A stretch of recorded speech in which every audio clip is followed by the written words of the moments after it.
Having a center where we exchange ideas about the things we exchange ideas about is one thing. And as I said earlier, a few days ago, actually it was yesterday,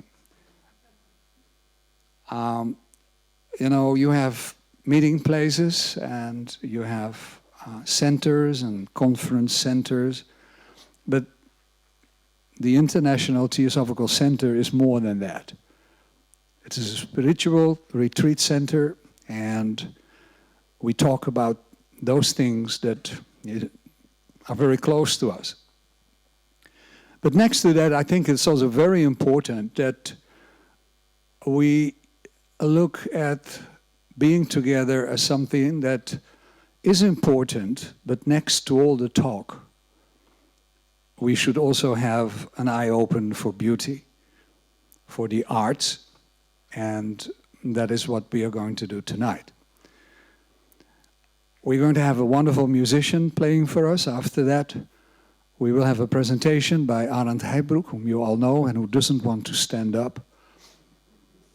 He will have to stand up later on. And after that, we close with another fine piece of music. My father was a musician, and he always told me that there are two instruments of instruments. The first one is the piano, and the second instrument of instruments is the guitar. 6 strings, sometimes 12, and in order to play that instrument properly, you have to work hard. It's like studying Theosophy. I tried to play the guitar, and I tell you what, it didn't really work out, so I chose Theosophy. I hope that worked out. But tonight, we have the guitarist of the guitarists of the Netherlands here.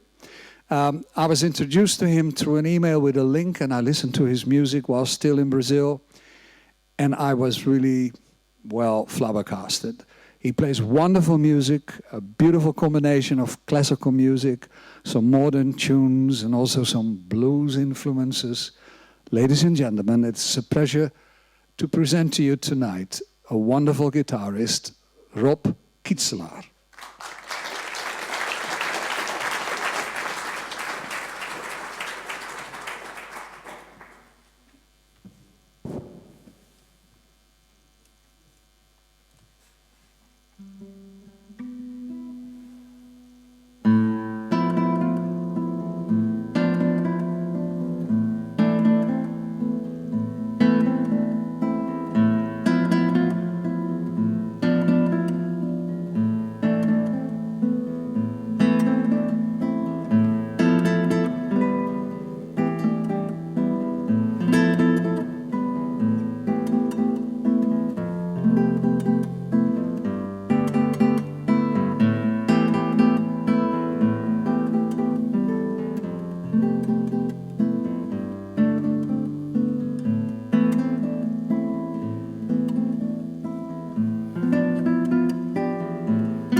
Wow. Wow. It's every time I see a guitarist, you know, I hear 6 strings and I see 200 fingers. Wonderful. Thank you so much. We go to the second part of our program. There will be no interval. Afterwards, you will be able to have a drink and chat a little bit. The next part is an introduction for many of you who are here for the first time to the International Theosophical Center. And the introduction will be done by someone who is, you know, now willing to stand up, Mr. Arend Heijbroek.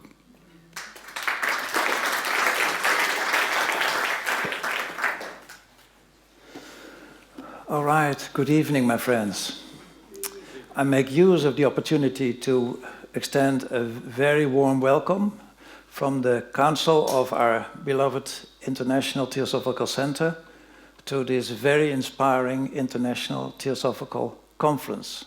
Jan and I made a little joke over a year ago. Well, the ITC at the ITC may be confusing, but it really catches. And, well, you're here, so you're caught. I must say that I'm a bit nervous to have to talk to you, to such an exquisite audience tonight. I'm a bit nervous, but I just heard that it is slightly less dangerous than bungee jumping. So, all right. Friends, what I did for tonight, the time is somewhat limited, so I cherry-picked some events out of the history of this center, which may be to some extent related, hopefully related towards these days. I'm talking about the past, I'm talking about the present, and about the future, and they're all connected. But the center continues to change. And if the center would not have had that capacity to change, we would not be sitting here, and I would not be standing here. So prepare for the journey. The story begins with Mrs. Mary van Ege. She and her family built a holiday home here called the Dunes over 100 years ago, 1912. And the dunes, called the dunes, you can clearly see there are dunes all around. You may recognize the house. You have made a walk there, but you can see small bushes and dunes there were indeed, because the house overlooked the sea at that moment. Now the trees are much taller, but those days it was on the shore of the sea. Mary van Ege got this house, this whole estate, out of the divorce of her husband. A large estate, 40 acres of land, a very big house, and actually she didn't know what to do with it. But she invited guests, relevant guests, and see what would happen. And one day, one of her guests was Rabindranath Tagore, and he invited her to come over to India, to his ashram, his very special place.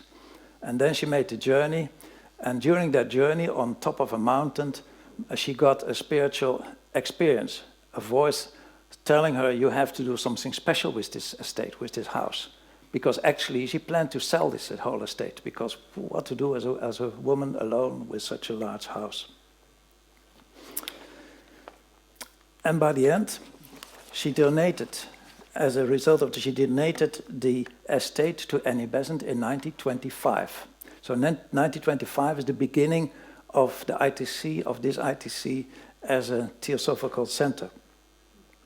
At that time, Annie Besant was looking at a place to train young people for ceremonial work. And Krishnamurti, who was also here, he had been here, we have his signature in our guest book, he contributed to make that contact, the connection, including a few others. So that was a very important element. So she donated, she received Annie Besant received the center in the name of the masters. As I said, the work at those days was to train young people for ceremonial work.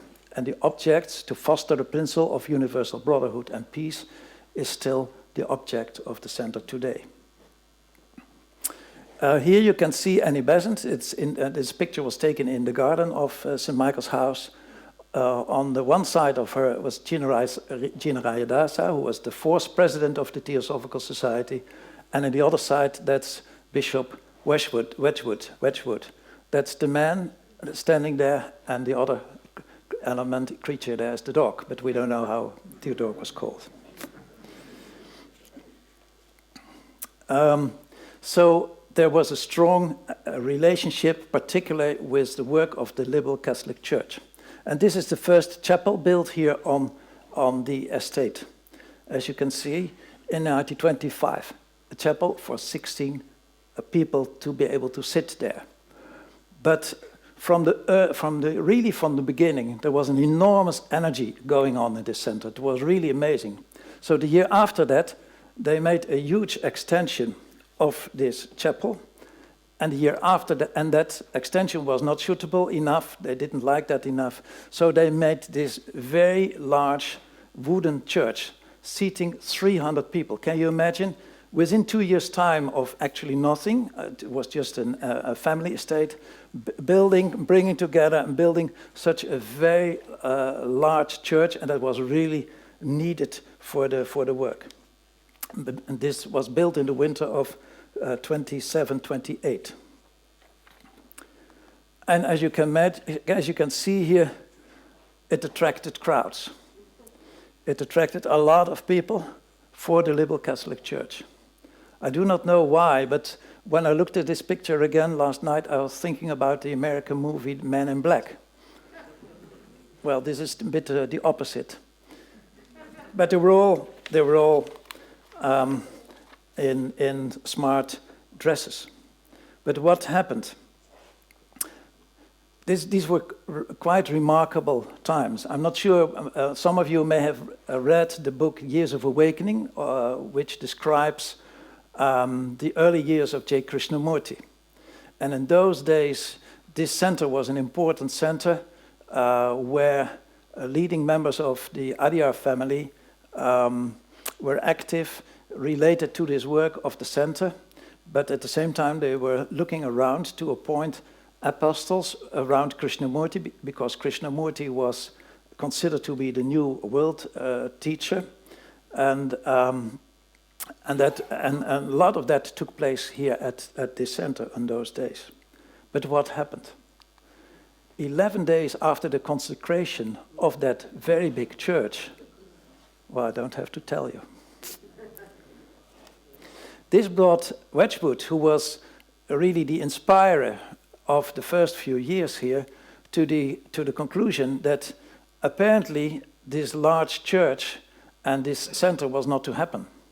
And he sold this center, and he took the insurance money, and together with that capital, he started Tackles Park in the United Kingdom. So we have really a historic link with Tackles Park in the United Kingdom. But what happened? Mary van Ege, the first picture, bought back the center and donated the center for the second time. So that's quite remarkable. And that's one of the reasons why I start with the picture, because this lady made tremendous effort, efforts and sacrifices, that was the word I was looking for, to make this happen. Another picture, and you may remember, and I'll show you another picture of another building. But this was, at those days, there was the lodge building for the Theosophical Society. The church seating 300 people, and this was a very small, fairly small lodge building, which was later used as a hostel for people to stay in. Then this is the picture of the original Besant Hall. So you think you are in the first Besant Hall. This is actually the second Besant Hall. Built in the same time as this large church. So in the winter of 27-28, a very large building built for ceremonial work. It was built as a Masonic temple. So it was not only a very large church built, but at the same time, and that energy, it's just a proof, so to say, of the energy that was going around here. In just a few years' time, a very large Masonic temple. And the same day that the church burned down, within a few hours, the Masonic temple was split into two sections, and the masses for the Liberal Catholic Church went on, because they really thought it was important to continue every day with the Mass. This is a picture of the interior of that building.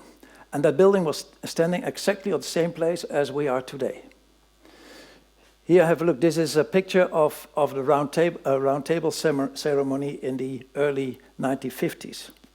Round table is a ceremonial group for children who are gradually brought into the idea of a responsible and spiritual life. The organization still exists and works here at the center. But you can also see the interior of this building, and I have another one here in the late 1950s, how dark, how closed it was. Well, that's what you do for a ceremonial building, you can imagine. Very, very dark, very close. This is the curtain halfway of the building, so one section for the church and another section for TS work and more public ceremonial activities. And this building also burned down in 1965. So we have a very warm relationship with the fire spirits.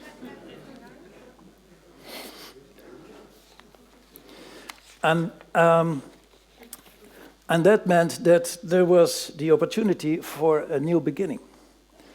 And then Rukmini, who was the head of this center at that moment, really felt that something new should be built. And that's the building we're in at this moment. Clearly distinct from the past. The very closed, internal-looking building. She said it must look out to the nature. We should have places for art performances here, with rooms for artists, and so on. So clear, distinct decision made in the late 1960s. Help imagine what the center would have looked like if those old buildings were still standing here. What an enormous impact that would have on our activities. And as I said, we would not be sitting here because it was so internal look and closed, internal focused, these buildings, and buildings which were, for practical reasons, very difficult to maintain. Wooden buildings in this wet environment, also that would have been really a disaster. Then the next step is the late 80s and the early 1990s. After the passing away of Rukmini as the head of this center, it was decided to make a formal link with Adyar, because up to that moment, that link was not there. And that meant that the center was much more seen as the European home of the Theosophical Society. Before that, it was so in words, but then it was really realized. And that meant that with the support of a lot of members, a lot of sections of the TS here in Europe and also outside of Europe, we were able to build better facilities, Crystal House, Crystal Hall, so that the people could come here and really more or less celebrate the fact that this is the European home of the TS. And we're also renting this out to non-theosophical groups which work along similar lines as our own, and our own core values, which I will discuss a little bit later. And Manya, who's sitting there, is responsible for renting out to these groups. And at the moment we have some 70 groups on our list who regularly come here and do their activities. Sometimes we have 5 activities at the same time taking place at this center.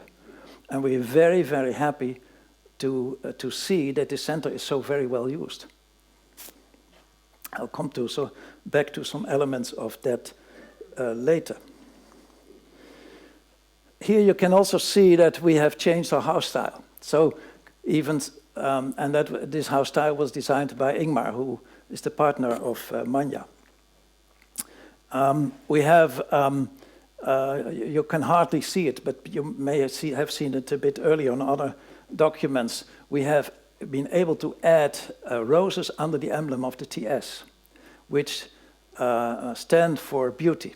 And as Jan just told us, beauty is an important element of the work and the experience of this center, because through beauty we feel that truth can reveal itself.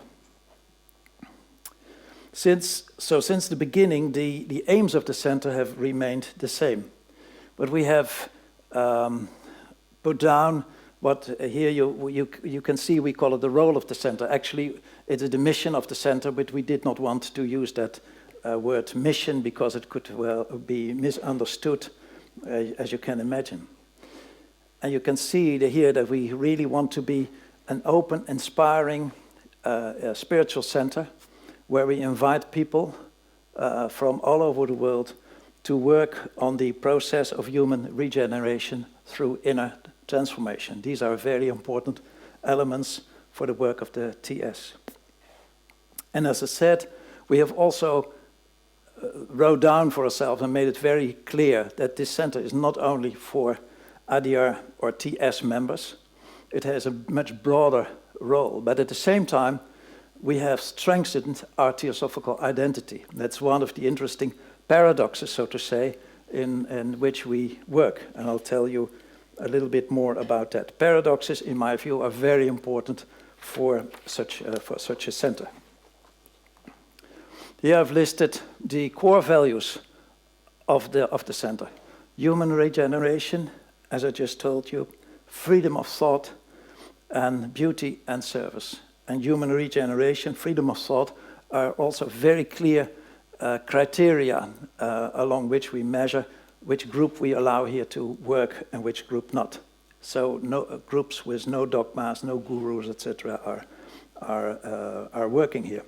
And this is also very much in line with our three working areas: study, meditation, and service. Human regeneration is much where you can do that, try to do that by study alone, but we feel that meditation is inner transformation is a very important. Meditation is a very important element of inner transformation. The paradoxes, as I said earlier, is another important, actually stimulating element in our work, which prevents us to stagnate and results in rooms for inquiry and make this center alive.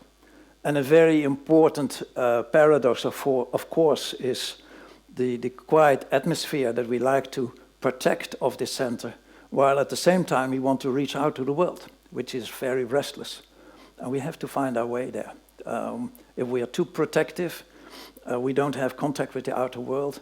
If we have too much of the outer world here, we lose our identity as a peaceful center.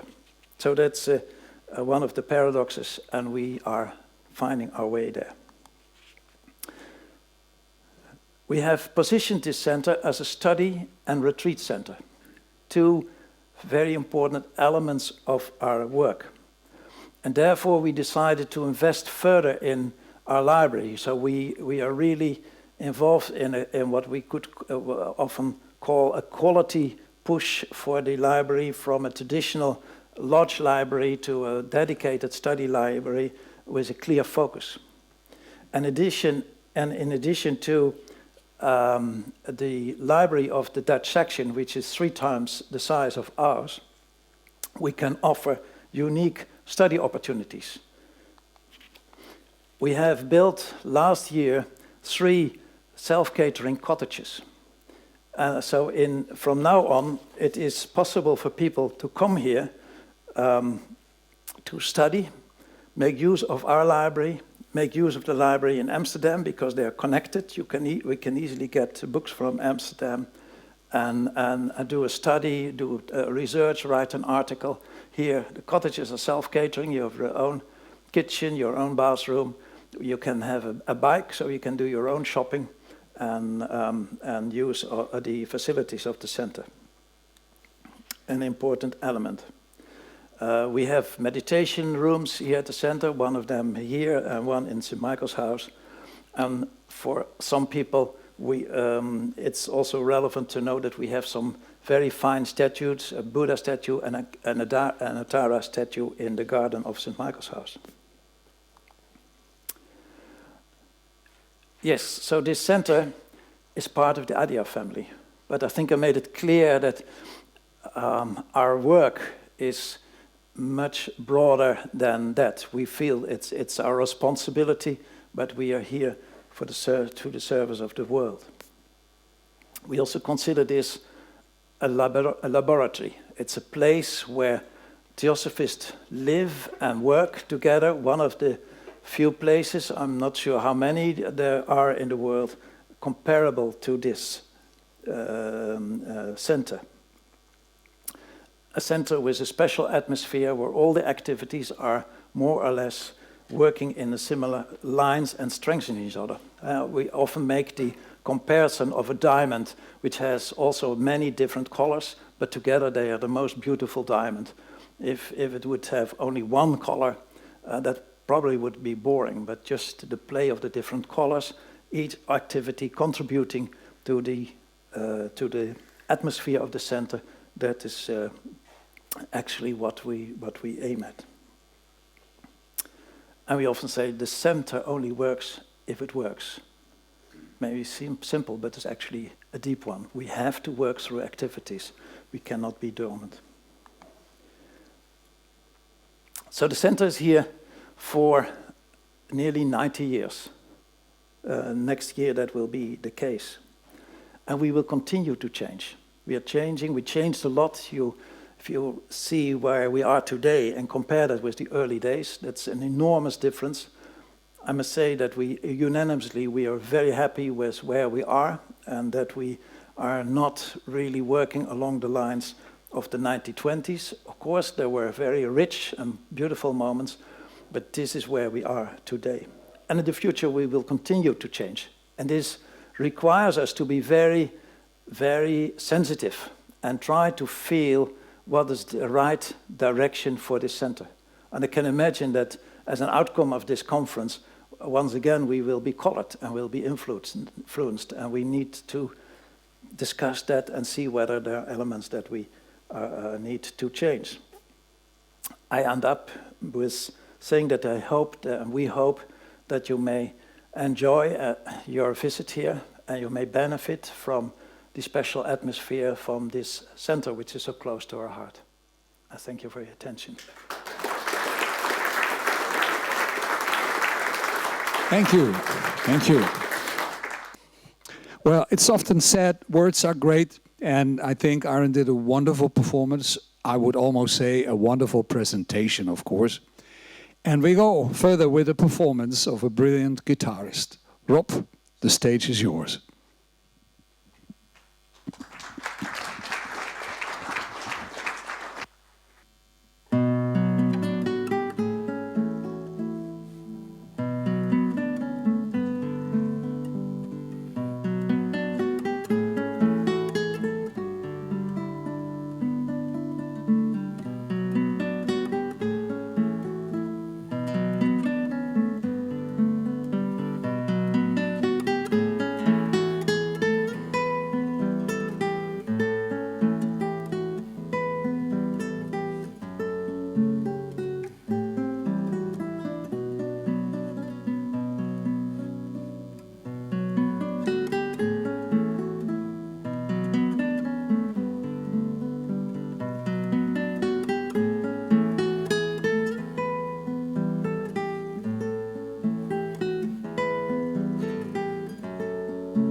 6 strings. Thank you so much. Give him a round of applause. Wonderful music. And as you know, sometimes music speaks louder than words. Thank you, Rob. Thank you so much. Okay, we have some refreshments.